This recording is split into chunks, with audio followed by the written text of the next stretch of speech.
એક તરફ શાંત દરિયો, બીજી તરફ આથમતો સૂરજ અને હવાની શીતળ લહેરો. આ નયનરમ્ય નજારો દમણના દરિયા કિનારાનો છે. વેકેશન હવે પૂર્ણ થવાનું છે, ત્યાં મોટી સંખ્યામાં પ્રવાસીઓ દમણના દરિયાકાંઠે ઉમટી પડ્યા છે. અહીંના દરિયા કિનારાની સુંદરતા જોઈ અને દર વર્ષે પર્યટકોની સંખ્યામાં વધારો થઈ રહ્યો છે. આ વખતે પણ વેકેશન દરમિયાન દેશ વિદેશના સહેલાણીઓ દમણ ખાતે રજા માણવા ઉમટી પડ્યા. દમણમાં આવેલા Devka, Jampore, light house beach પ્રવાસીઓ માટે આકર્ષણનું કેન્દ્ર બન્યા. તો ગોવા જેવા બીચના કારણે પણ લોકો હવે ગોવાની બદલે દમણ આવી રહ્યા છે. પર્યટકોને આકર્ષવા માટે દમણમાં દેવકા બીચ અને જંપોર બીચ સહિતના સ્થળો પર વોટર રાઇડની સાથે સુંદર અને સ્વચ્છ દરિયા કિનારો હોવાથી મોટી સંખ્યામાં પર્યટકો દમણના દરિયા કિનારે ફરવા આવે છે. અહીંની સુંદરતાને મન ભરીને માણી રહ્યા છે. વેકેશનના માહોલમાં ફરી વખત દમણની હોટલમાં પણ રોનક પરત ફરી છે અને પર્યટકો પરિવાર સાથે દમણની મુલાકાત લઈ રહ્યા છે, જેથી દમણ બીચ કિનારે આવેલી હોટલો હાઉસફુલ થઈ ગઈ છે.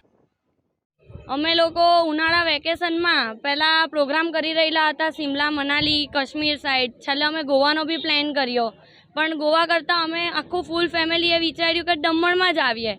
ને દમણમાં બી સારું એવું એટમોસ્ફિયર મળી રહેલું છે, સારું એવું ડેવલપમેન્ટ દેખાઈ રહેલું છે. જે પહેલાં અમે આવતા હતા ને હવે જે આવી રહેલા છે તે બાય કાર આવી શકીએ છીએ અને સારું એવું એન્જોયમેન્ટ છે.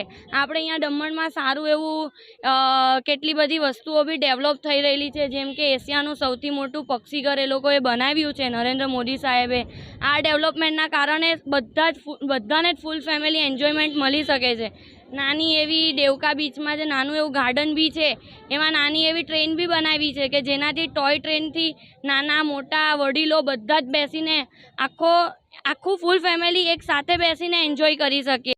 અને જે પ્રમાણે આ દેવકાનો બીચ ડેવલપ થઈ રહેલો છે એ પ્રમાણે તો નાઇટ લાઈફ બી અહીંયા ગોવા જેવી જ થઈ રહેલી છે, જેનાથી બધા જ લોકોને એન્જોય મળી શકે અને એક સાથે ફૂલ ફેમિલી એન્જોયમેન્ટ કરી શકે. અને સુરતી લાલાને જોઈએ શું, સુરતથી આવવાવાળા સુરતી લાલાને જોઈએ શું, ખાવું પીવું ને મોજ. દમણ એટલે મામાનું ઘર. અહીં અમે વેકેશન એન્જોય કરવા માટે આવ્યા છે અને પરિવાર સાથે બાળકો સાથે આવ્યા છે અને પરિવાર માટે ખરેખર સેફ છે. અને મોદી સાહેબે જે આ ડેવલપમેન્ટ કર્યું તે ખરેખર એક ખૂબ પ્રશંસનીય છે. અહીંયા ટોય ટ્રેન બની છે. આજે દેવકા બીચથી આખો જે એક મેઇન રોડ બની ગયો તે ખરેખર સરસ છે. મને તો આ ખરેખર ગોવા કરતાં પણ અહીંયા મજા આવે. હું ગોવા બી ગઈ છું, પણ અહીંયા અમારું કેવું કે ઘરનું કહીએ તો ચાલે, અમે આવ્યા જ કરીએ, અહીંયા મજા આવે છે. અમે સમર વેકેશનમાં જે દમણ ફરવા આવ્યા છે. આમ તો અમે સુરતથી છે, પણ સુરતથી સૌથી નજીકની જો કોઈ પ્લેસ હોય તો એ દમણ છે. ગોવા કરતાં પણ વધારે અહીંયાનું એટમોસ્ફિયર, અહીંયાના જે બીચીસ છે જેમ કે દેવકા બીચ છે, જેટી પર હવે જે દમણનો કિલ્લો છે ખૂબ જ સરસ રીતે ડેવલપ કર્યો છે.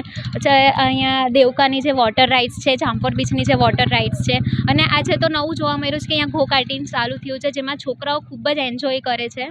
અને બીજું કે આ નમો પટ પર શાંતિથી બેસવાની જે મજા આવે છે, અહીંયાનું જે ફૂડ છે, અને બજેટમાં તો બહુ જ ઇઝી છે કે આપણે આપણા બજેટમાં દમણ સારી રીતે એન્જોય કરીએ. દમણમાં સમર વેકેશનમાં એમ જોઈએ તો ટુરિસ્ટ બહુ જ વધ્યું છે. છેલ્લા 5 વર્ષમાં જે દમણમાં ડેવલપમેન્ટ થયું છે ટુરિઝમ માટે, જેવું ફોર એક્ઝામ્પલ બર્ડ સેન્ચ્યુરી બન્યું છે કે પછી ટોય ટ્રેન્સ બચાવવા માટે, રમવા માટે, ને બીચ વગેરે જે નમોપત બન્યો છે, એના લીધે દમણમાં ટુરિઝમ ડબલ જ થયું છે છેલ્લા 5 વર્ષમાં.